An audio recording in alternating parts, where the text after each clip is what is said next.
도저히 믿기지가 않습니다. 대한민국이 K9 자주포의 업그레이드에 또 한 번 성공했습니다. 심지어 이번에는 구조적 변경이 있었던 것도 아닌데요. 즉, 다시 말해 지금 당장이라도 전군에 배치된 성능을 150% 이상 향상시킬 수 있게 된 것입니다. 도대체 이게 어떻게 가능한 일인가 싶으실 텐데요. 정답은 다름 아닌 포탄에 있습니다. 많은 분이 간과하고 계시지만 대한민국의 포탄 기술력은 세계 1위라 불러도 손색이 없습니다. 이는 생산력뿐만 아니라 성능 등 모든 면에서 봐도 마찬가지인데요. 대한민국은 바로 이 기술을 이용해 K9 성능을 한 차원 높은 곳으로 끌어올렸습니다. 그래서 준비했습니다. 오늘은 마침내 대한민국이 개발한 신형 포탄에 대해 알려드리겠습니다.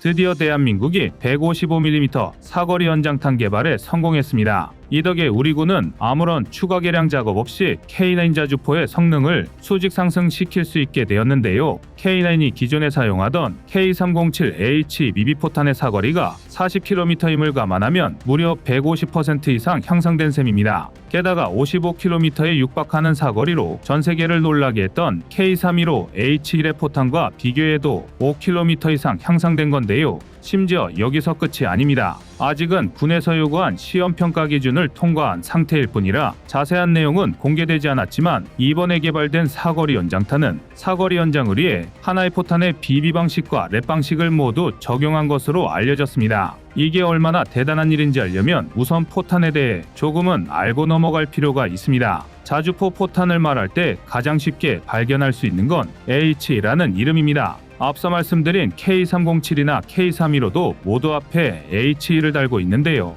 이는 하이 익스플로시브, 즉 문자 그대로 높은 폭발성 또는 많은 화약을 의미합니다. 우리말로는 고폭탄이라고 하는데요. 폭갱을 형성할 수 있는 이종 폭발물 같은 고성능 폭약을 작약으로 충전한 모든 부류의 폭탄이나 탄약을 말합니다. 말이 어려운데 그냥 고화력 폭발물 정도로 생각하시면 편합니다. 초속 3에서 9km 이상의 엄청난 전파 속도를 가지고 있음에도 일반 화약과 다르게 전용신관이나 기폭장치가 필요할 정도로 둔감하다는 게 또 다른 특징인데요. 한 가지 재미있는 사실은 군에서는 총알을 제외한 거의 모든 폭발물에 이 고폭탄을 사용한다는 것입니다. 군필 시청자분이시라면 익숙하실 세열 수류탄이나 M203, K201 유탄 발사기 등에서 사용하는 유탄들도 전부 고폭탄의 일종입니다. 하지만 현대전에 들어서고 포병에게 원하는 전투 수행 범위가 넓어지면서 그 한계도 뚜렷해졌는데요. 일례로 우리 군에서 사용했던 M107H 포탄의 경우 최대 사거리가 고작 18km 내외에 불과합니다. 방열한 상태에서 적의 정면 공격에 대응할 방법이 없는 포병 입장에서는 짧게만 느껴지는 거리인데요. 그래서 등장한 게 H-미비포탄, 이른바 항력감소 고폭탄입니다. 일반적으로 빠르게 움직이는 물체의 후방에는 진공이 생기면서 상당한 악력이 발생합니다. 스포츠카에 스포일러가 달린 것도 이 후방에 생기는 진공과 항력을 감소시키기 위함인데요. 반면 포탄의 경우 스포일러를 달 수도 없는 노릇이다 보니 항력에 고스란히 노출될 수밖에 없습니다. 실제로 포탄에서 발생하는 항력의 50에서 60%는 포탄 후방의 평평한 부분, 즉 탄저부에서 발생하는데요. 직관적으로만 보면 이 항력을 없애주는 것만으로도 사거리를 50에서 60% 향상시킬 수 있다는 뜻입니다. 문제는 방법인데요. 이를 해결하기 위해 등장한 획기적인 방법이 비비포탄입니다. 탄저부에 항력이 모이는 이유는 간단합니다. 그곳에 빈 공간이 있기 때문인데요. 포탄이 날아가면서 탄저부에 진공이 생기기 때문에 그 빈 공간을 메우려 주변에 공기가 모이고 이로 인해 뒤로 잡아끄는 힘, 다시 말해 항력이 발생하는 것입니다. 이는 곧 탄저부의 빈 공간을 메워주기만 하면 항력이 발생하지 않는다는 의미입니다. 그래서 비비포탄은 포탄 바닥에 가스를 방출하는 장치를 달았습니다. 이 가스가 추진력을 발생시키지는 않지만 탄저부에서 발생하는 빈 공간을 메꾸면서 공기가 모여들 공간을 차단합니다. 물이 가득 찬 데에 컵을 거꾸로 들고 쑤셔 박으면 내부의 공기 때문에 물이 차지 않는 것과 비슷한 원리인데요. 그렇기 때문에 베이스블리드, 사물의 아래에서 흘러나오는 포탄이라고 부르는 것입니다. 그리고 대한민국은 비비 방식을 이용해 정말로 K9 자주포의 사거리를 2배 이상 향상시키는 데 성공했습니다. 앞서 말씀드린 K307H 미비인데요. 대한민국이 순수 국내 기술로 자체 개발한 최초의 155mm 자주포탄인 K307은 고폭의 항력 감소 추진 방식의 포탄으로 사거리 40km를 달성할 수 있었습니다. 미국이 개발한 M107에 비해 무려 2배 이상 사거리를 확장한 셈입니다. 그런데 잠깐 아마 이쯤에서 다 같은 생각을 하고 계실 겁니다. 사실 BB포탄은 좀 멍청하게 느껴집니다. 그도 그럴 게 가스를 방출할 수 있으면 진짜 로켓도 달 수 있는 것 아닌가 싶은데요.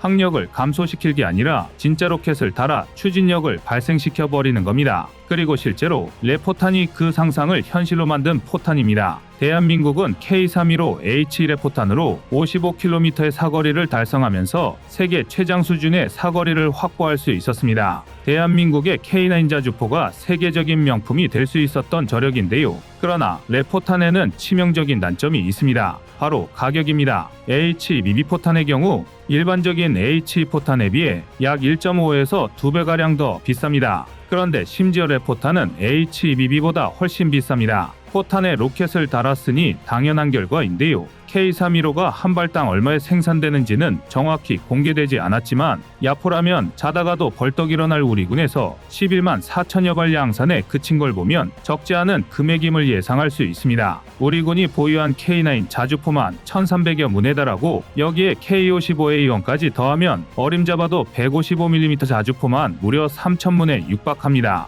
우크라이나 전쟁 초기 300문의 야포를 보유한 우크라이나군이 고작 한 달 만에 평균 11만 발의 155mm 포탄을 쏟아부었으니 아주 단순한 계산으로 우리 군에선 고작 3일 만에 K315 비축분을 죄다 소모할 수 있는 셈입니다. K315의 양산 수량이 얼마나 적은 숫자인지 짐작할 수 있으실 텐데요. 문제는 또 있습니다. BB포탄에서 발생하는 가스는 추진력 없이 탄저부 진공만 메우는 형식이라 한도에 별다른 영향을 주지 않습니다. 그러나 레포탄은 강력한 추진력이 발생하기 때문에 연소 패턴이나 점화 순간에 따라 한도에 어떤 영향을 미칠지 예상할 수 없습니다. 다시 말해 사거리는 길어지지만 그만큼 명중률은 떨어진다는 뜻인데요. 또 아무래도 탄저부에 로켓을 탑재하다 보니 자격의 양이 줄어들 수밖에 없습니다. 예를 들어 미 육군이 사용하는 대표적인 155mm 레포탄인 M549A1의 경우 TNT 약 6.6kg 분량의 자격이 충전됩니다. 반면 일반고 폭탄인 M795의 경우 TNT 10.8kg 분량의 자격이 충전되죠.